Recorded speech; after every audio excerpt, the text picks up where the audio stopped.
Welcome to a Battles bonus episode from the TrackPads podcast. TrackPads is your go-to destination for exploring the rich history, strategies, and leadership lessons of warfare. I'm your host, Dr. Jason Edwards, U.S. Army retired. Please don't forget to like and subscribe to the podcast and sign up for the weekly newsletter. You can also explore my published books by visiting my author's page at trackpads.com. The Battle of Khe Sanh, a siege in the highlands. Envision a U.S. Marine stationed in a trench carved into the red clay plateau of Khe Sanh, South Vietnam, surrounded by steep hills, cloaked in dense jungle, and shrouded in persistent fog that reduced visibility to mere yards. For 77 days in 1968, artillery shells and rockets rained down without interruption, while a North Vietnamese force, estimated at 20,000 to 40,000 troops, outnumbering the defenders 5-1, maintained a relentless encirclement of the isolated combat base. This was the Battle of Khe Sanh, a pivotal engagement of the Vietnam War, fought in the rugged terrain of Quang Tri Province, testing American endurance against formidable odds. Historians continue to debate its intent. Was it an NVA attempt to seize a critical outpost, a diversion for a broader offensive, or a deliberate challenge to U.S. resolve? Approximately 6,000 American troops, primarily from the 26th Marine Regiment, faced continuous pressure under harsh conditions that amplified the battle's intensity and danger. Its significance remains contested.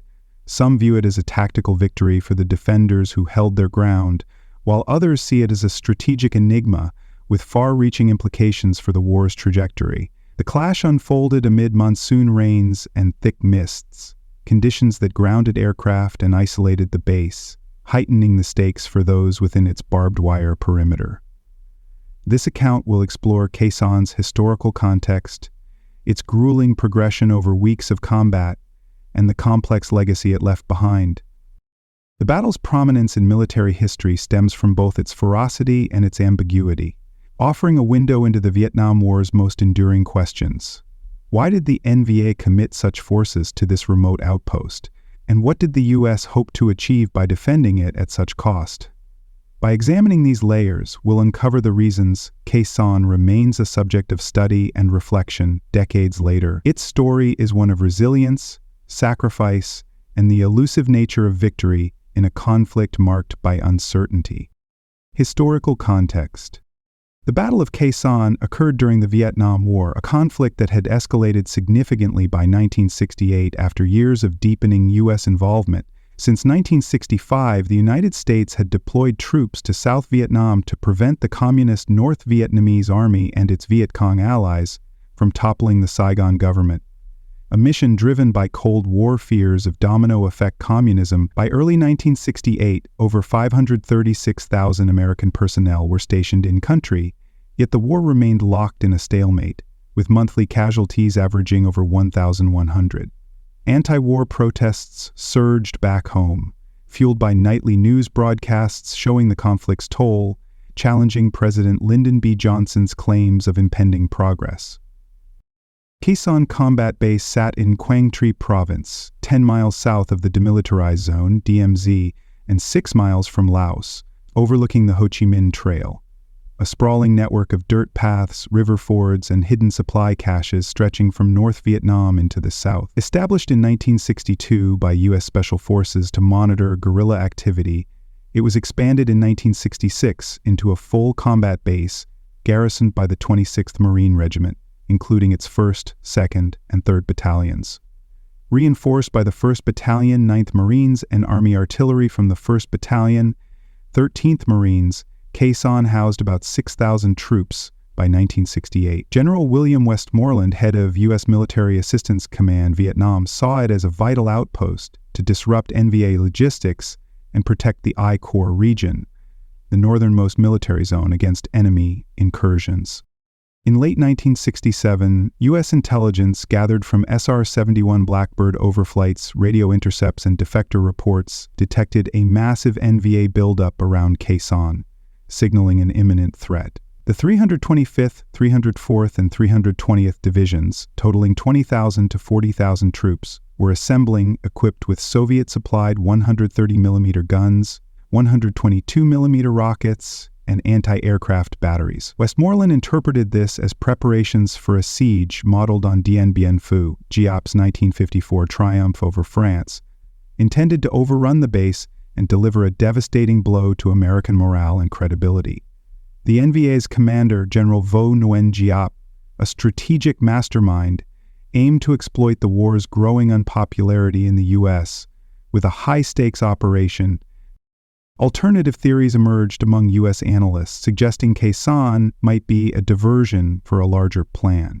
Speculation confirmed when the Tet Offensive erupted on January 30, 1968, targeting over 100 South Vietnamese cities and bases. The base's defenders faced a daunting challenge, isolated by rugged terrain, cut off from reliable ground supply via Route 9 due to NVA ambushes, and battered by monsoon rains averaging 10 inches monthly, frequent fog-grounded aircraft, forcing reliance on perilous airdrops and landings under fire, a vulnerability the NVA sought to exploit.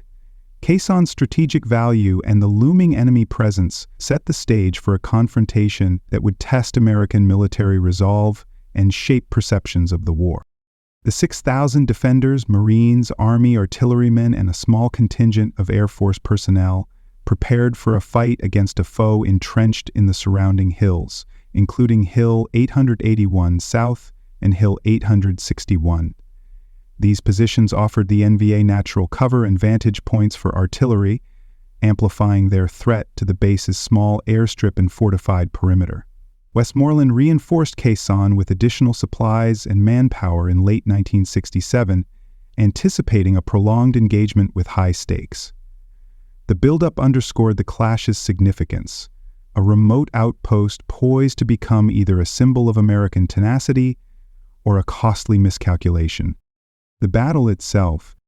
The Battle of Khe Sanh unfolded on a rugged plateau in Quang Tri Province near the Khe Sanh village at 1,500 feet above sea level, surrounded by steep, jungle-covered hills. Hill 881 South, Hill 881 North, Hill 861, and Hill 558 loomed over the base, their slopes shrouded in triple canopy jungle and often cloaked in fog or monsoon rains averaging 10 inches monthly. The base featured a 1,900-foot airstrip of crushed rock vital for resupply, encircled by bunkers, sandbags, and barbed wire, manned by roughly 6,000 troops from the 26th Marine Regiment and supporting units. Route 9, the only ground link, was frequently severed by NVA ambushes, isolating the defenders amid harsh terrain.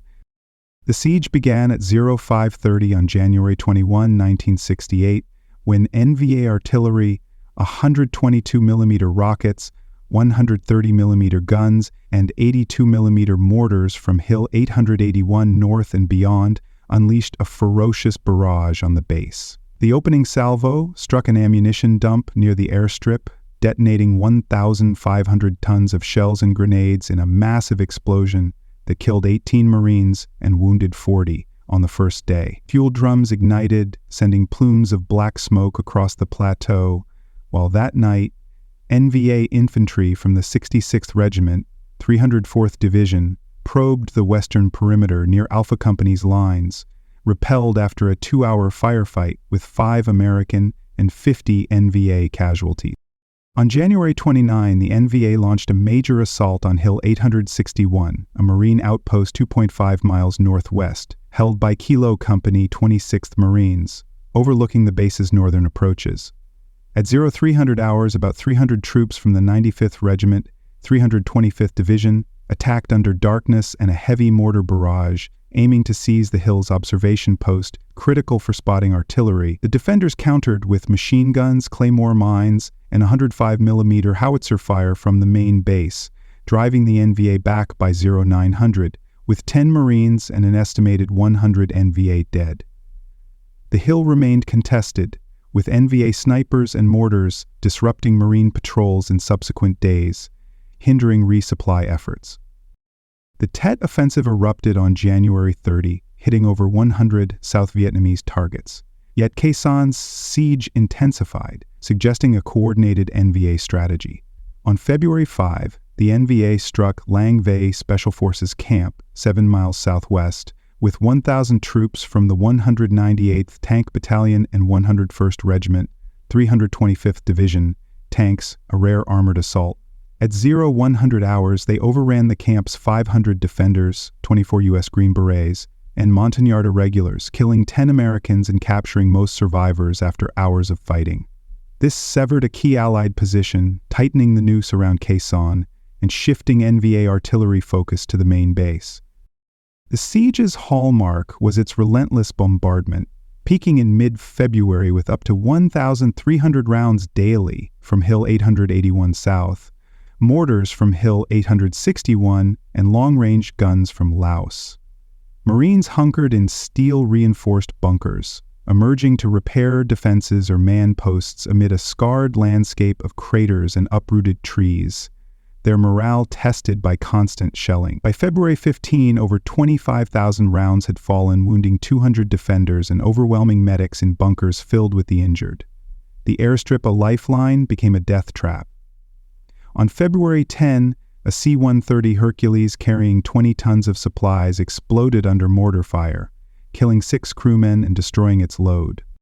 Operation Niagara, launched January 22, countered with U.S. airpower B-52 Stratofortresses, F-4 Phantoms, and A-4 Skyhawks from carriers like USS Enterprise, flying 24,000 sorties, over 110,000 tons of bombs, high-explosive napalm and cluster munitions, targeted NVA positions pinpointed by low-band radar and seismic sensors dropped across the hills.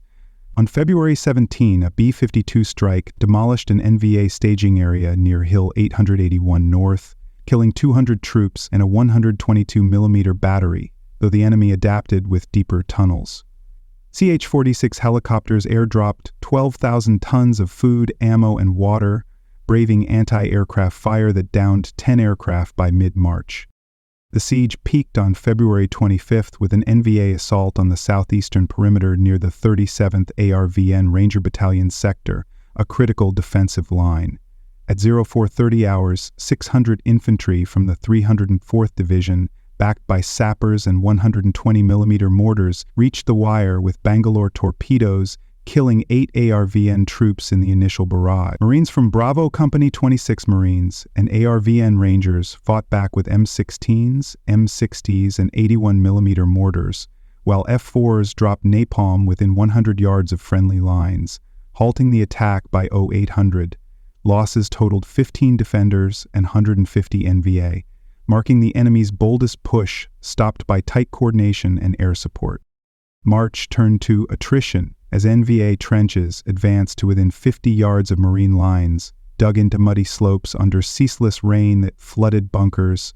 Nightly clashes flared grenades, RPGs, and small arms, killing dozens weekly, with snipers on Hill 558 pinning down patrols and eroding morale. On March 6th, a recon team from Hill 81 South ambushed an NVA platoon from the 320th Division, seizing maps suggesting a planned offensive, possibly thwarted by a B-52 strike that day, killing 150 troops. Shelling dropped to 200 rounds daily by late March, and aerial photos showed NVA units retreating westward, their logistics battered by air interdiction. Operation Pegasus began April 1st with the 1st Cavalry Division, 20,000 strong, including 3rd Marine Regiment support. Advancing from Khe Lu along Route 9, they faced NVA ambushes with 75mm recoilless rifles and small arms, clearing 15 miles of road over a week amid sporadic fighting that killed 50 Americans and hundreds of NVA. The link-up with Khe Sanh on April 8th lifted the siege, greeted by weary Marines emerging from bunkers. Sporadic clashes continued into July as NVA remnants retreated into Laos, ending the 77-day ordeal.